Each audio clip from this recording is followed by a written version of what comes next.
Rond-point du nouveau camp d'Akwedo dans la commune de Cocody. Il est un peu plus de 9 heures et l'endroit grouille de véhicules. Tous les automobilistes sont pressés, chacun vaque à ses occupations. Et en ce moment précis, tous foulent aux pieds les règles élémentaires de la conduite. Malgré la présence des panneaux qui indiquent clairement céder le passage, on conduit comme on veut. Aucune place n'est faite aux véhicules prioritaires. Les gens forcent le passage, alors que les panneaux nous parlent. Le panneau vous dit ceux qui viennent là, les panneaux, ceux qui viennent de votre gauche, vous laissez céder le passage. Voilà. Donc ceux-là, quand ils viennent, c'est avant l'air, je pense que avant on parlait de priorité à droite, il n'y avait pas de panneaux. Quand vous arrivez à un sens giratoire, automatiquement, il faut laisser passer les véhicules qui viennent de votre droite. Ça faisait parler de 7 cas de priorité à droite. Mais par contre, maintenant, avec ces interdictions classiques, tout a évolué. L'automobilisme évolue, la route évolue. Donc c'est la règle de céder le passage. Le non-respect des priorités au rond-point. Le constat est partout pareil à Abidjan.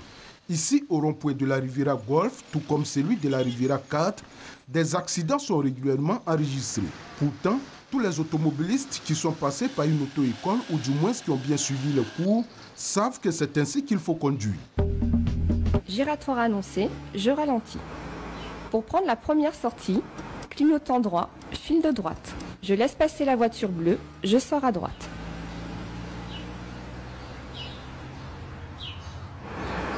Pour prendre la deuxième sortie, file de droite, mais pas de clignotant. Je laisse passer la voiture bleue, clignotant droit pour indiquer ma sortie juste avant celle-ci. Je prendrai la troisième sortie. Clignotant gauche, file de gauche, je laisse passer la voiture bleue. Je reste sur la file de gauche, puis clignotant droit pour avertir que je rejoins la file de droite pour prendre la prochaine sortie. Un rond-point ou carrefour à sens giratoire est signalé par un panneau spécifique.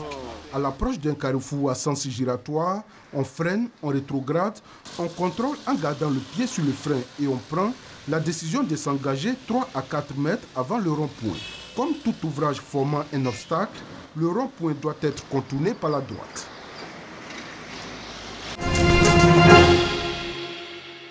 Il n'était pourtant pas attendu. Donald Trump vient de faire mentir les sondages. Depuis ce matin, il est devenu le 45e président des États-Unis.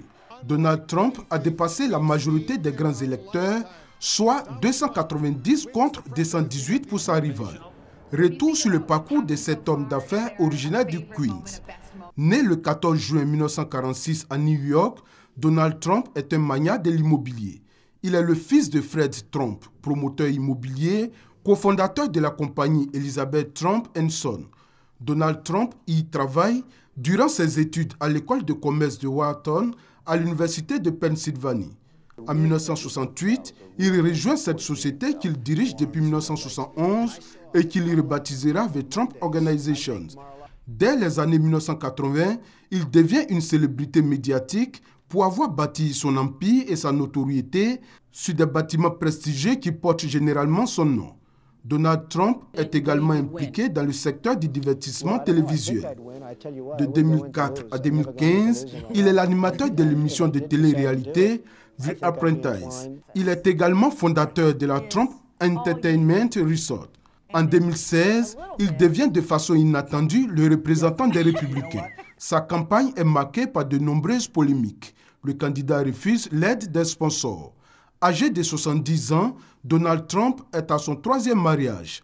Depuis 2005, c'est Melania Knowles, ex-mannequin, qui partage sa vie. Il est père de 5 enfants. Sa fortune personnelle est estimée à plus de 3 milliards de dollars.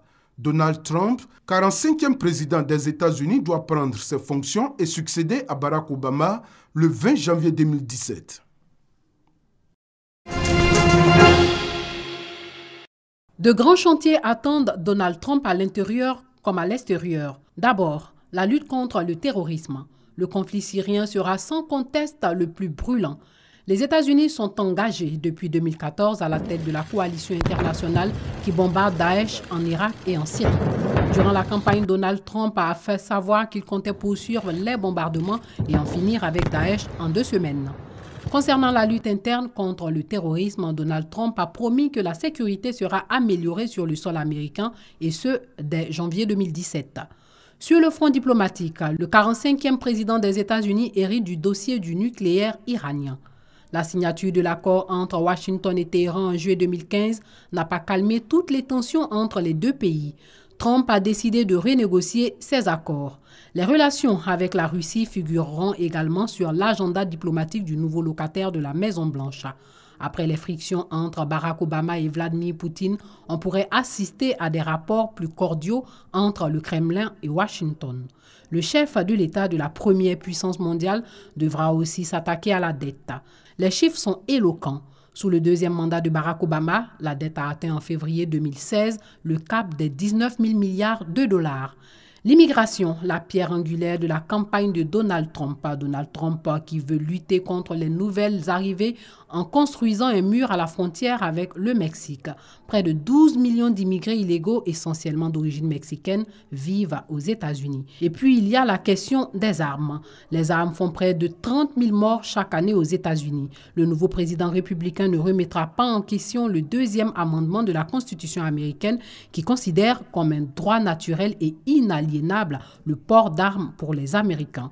Les violences policières s'imposeront dans le calendrier du nouveau président. Face à ces violences policières contre les Noirs, Trump a choisi le camp des forces de l'ordre. Il réclame même le retour aux fouilles inopinées en l'absence de tout délit, une pratique interdite aujourd'hui. Mais au-delà de cette problématique, c'est en vérité toute une population qu'il faudra tenter de ressouder après une campagne présidentielle ultra-violente au cours de laquelle de nombreuses minorités ont été pointées du doigt, créant de nombreux clivages et divisions au sein de la société américaine. Hillary Clinton ne franchira pas le seuil du bureau ovale en tant que présidente des États-Unis. Elle en rêvait pourtant depuis près d'un demi-siècle. À 69 ans, l'ancienne secrétaire d'État a été battue par le républicain Donald Trump. Elle qui capitalise pourtant une incroyable somme d'expérience. Hillary Diane Rodham Clinton, née le 26 octobre 1947 à Chicago, rêvait à 12 ans d'être astronaute. Mais c'est l'espace politique qu'elle envahira finalement. Véritable professionnelle de la politique, c'est elle qui construit dès la faculté de droit la victoire de son époux Bill Clinton en 1992. Elle accepte plus tard, en 1998, le second rôle de First Lady et les humiliations d'une épouse trompée. Elle entre au Sénat à New York en 2000. En 2008, elle vise la magistrature suprême, mais s'efface pour la candidature charismatique et historique de Barack Obama, premier noir à la Maison-Blanche.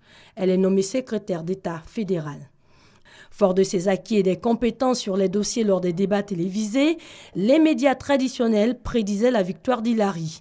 Elle était donnée favorite par les sondages avec 10 points d'avance. Hillary Clinton n'a pas réussi à incarner un changement et une rupture. La candidate démocrate a eu beaucoup de mal à mobiliser l'électorat féminin. Malgré les dérapages sexistes de Donald Trump, 53% des femmes blanches étaient acquises à sa cause. 17 ans après s'être fait connaître comme première dame et 3 ans après avoir travaillé comme secrétaire fédérale, Hillary ne franchira pas le seuil de la Maison-Blanche comme la première femme présidente des États-Unis. Le rêve s'est brisé très tôt ce matin à l'issue du scrutin présidentiel du 8 novembre.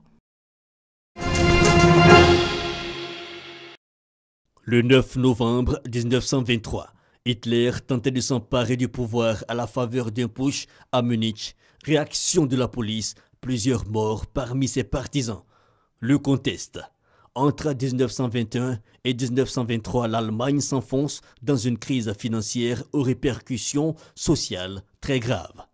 Une situation qui profite aux partis d'extrême droite. Parmi ces partis, le Parti national-socialiste allemand, fondé en 1919, Adolf Hitler en devient, en 1921, le chef et le d'hôte d'une organisation paramilitaire, les SA, et d'un emblème, la croix gammée. Mais le plus important, un programme en 25 points destiné à restaurer la grandeur d'une Allemagne débarrassée des Juifs, des communistes et des socialistes. En 1923, alors que la crise atteint son pic, Hitler s'inspire de la marche de Mussolini sur Rome pour tenter de renverser le gouvernement bavarois du monarchiste von Kahr, puis organiser ensuite depuis Munich une marche sur Berlin. Objectif, chasser le gouvernement du Stresemann jugé fantoche. Les 2000 partisans de Hitler se heurtent dans les rues de Munich à la police. Bilan, 14 morts parmi les putschistes. Le 9 novembre, Hitler et son compagnon de toujours, Ludendorff, sont arrêtés. Hitler sera condamné à 5 ans d'emprisonnement, ramené à 1 an. C'est au cours de sa détention qu'il écrira son discours idéologique « Mein Kampf, mon combat ».